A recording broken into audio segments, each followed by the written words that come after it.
بسم اللہ الرحمن الرحیم۔ السلام علیکم۔ آج کا ہمارا ٹاپک ہے سنویت، نور و ظلمت، خیر و شر، نیکی اور بدی، محبت و نفرت، ٹھنڈک اور گرمائش وغیرہ۔ یہ دو متضاد خصوصیات ہیں جن کا اس دنیا میں اکٹھا وجود پایا جاتا ہے۔ یہ سنویت کے زمرے میں آتے ہیں۔ سنویت، ڈیولزم، فلسفے کی ایک اصطلاح ہے جسے پہلی بار تھامس ہائیڈ نے اپنی کتاب تاریخ مذہب میں استعمال کیا۔ اس سے مراد اس نے مذہب کی خیر و شر کی سنویت لی تھی۔ قدیم ایرانی زرتشتی مذہب میں اسی اصول خیر و شر کو یزدان یا اہورا مزدا یا ارمزد اور دوسرا برائی کا جس کا نام اہرمن ہے، یعنی ان میں دو طرح کی طاقتیں ہیں۔ ایک اچھائی والی طاقت ہے جس کو اہورا مزدا کہتے ہیں اور دوسری برائی والی ہے جس کو اہرمن کہتے ہیں۔ جو اول ذکر ہے یہ طاقت سورج، چاند، ستارے، ہوا، بارش اور کائنات کی ہر چیز کے پیچھے سرگرم عمل ہے اور بقائے حق حیات کے لیے ضروری ہے، جبکہ اس کے برعکس اہرمن جھوٹ اور فریب کے علم بردار کی طاقت ہے اور نسل انسانی کو ہلاکت کے گڑھے میں دھکیلنے کے در پہ رہتی ہے۔ یہی نظریہ تھوڑے سے اختلاف کے ساتھ قدیم چینی مذاہب میں ین اور یانگ کی سنویت میں نظر آتا ہے۔ ین فطرت میں ایک منفی قوت ہے، اسے تاریکی، ٹھنڈک، نسوانیت، نمی، زمین، چاند اور سایوں میں دیکھا گیا ہے۔ یانگ فطرت میں پائی جانے والی مثبت طاقت ہے، اسے روشنی، نور، گرمائش، مردانگی، خشکی اور سورج میں شناخت کیا گیا ہے۔ اب اس کی مزید تفصیل آپ کو پروفیسر سمر منیر بتاتی ہیں۔ بسم اللہ الرحمن الرحیم۔ ہمارا آج کا ٹاپک ہے سنویت، ڈیولزم، اور غلام عباس کے افسانوں، کن کن افسانوں میں ڈیولزم کا اظہار ملتا ہے، سنویت کا اظہار ملتا ہے، اس پر یہ ویڈیو ہے۔ سنویت اسنا سے ہے جس کا مطلب دو۔ سنویت کے لغوی معنی دوئی، دو ہونا، دوہرا پن کے ہیں۔ بنیادی طور پر یہ فلسفے کی اصطلاح ہے اور ڈیولزم کے متبادل کے طور پر مستعمل ہے۔ ڈیولزم سے مراد یہ کہ روشنی اور تاریکی، زندگی اور موت، روح اور مادہ، نیکی اور بدی، خشکی اور نمی، اضطراب اور سکون وغیرہ کی جو ہے کیفیات، ان کا اظہار کس طرح سے ملتا ہے، یہ سنویت ہے۔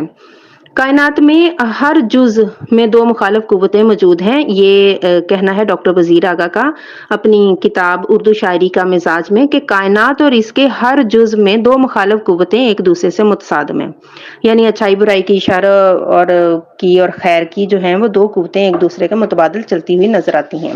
ین اور یانگ کی قوت بھی ایک دوسرے کے مخالف ہے۔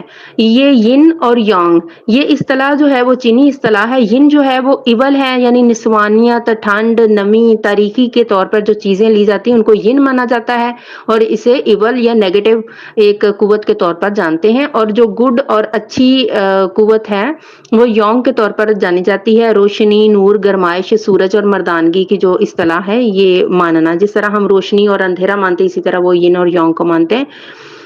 تو سنویت کا جو اظہار ہے وہ ڈاکٹر وزیر آغا نے اس طرح سے بتایا کہ سنویت کا یہی تصور انسانی جسم کا طرح امتیاز ہے کہ جس طرح روشنی کے مقابلے میں تاریکی یا نیکی کے مقابلے میں برائی کا تصور ابھرتا ہے، بالکل اسی طرح قدیم انسان نے اپنے جسم کو روح اور اس کی پرچھائی کا مسکن قرار دیا ہے۔ انسانی جسم میں دو متضاد اور مختلف عناصر کا وجود ہمیشہ سے تسلیم کیا گیا ہے۔ ایک عنصر کو روح کہتے ہیں اور دوسرے کو مادہ کہتے ہیں۔ تنویت کے مختلف روپ ہمیں جو ہیں ادب میں نظر آتے ہیں، جہاں حق اور باطل کی لڑائی ہوتی ہے، فرد اور سماج کی جنگ ہوتی ہے، فرد کے ظاہر اور باطن کی لڑائی ہوتی ہے۔ نظم و نثر میں اس کا اظہار بھی ملتا ہے۔ ڈاکٹر وزیر آغا نے اپنی اردو شاعری، غزل، نظم اور گیت کے مزاج کو سنویت کے مختلف پہلوؤں کے حوالے سے سمجھنے کی کوشش کی ہے۔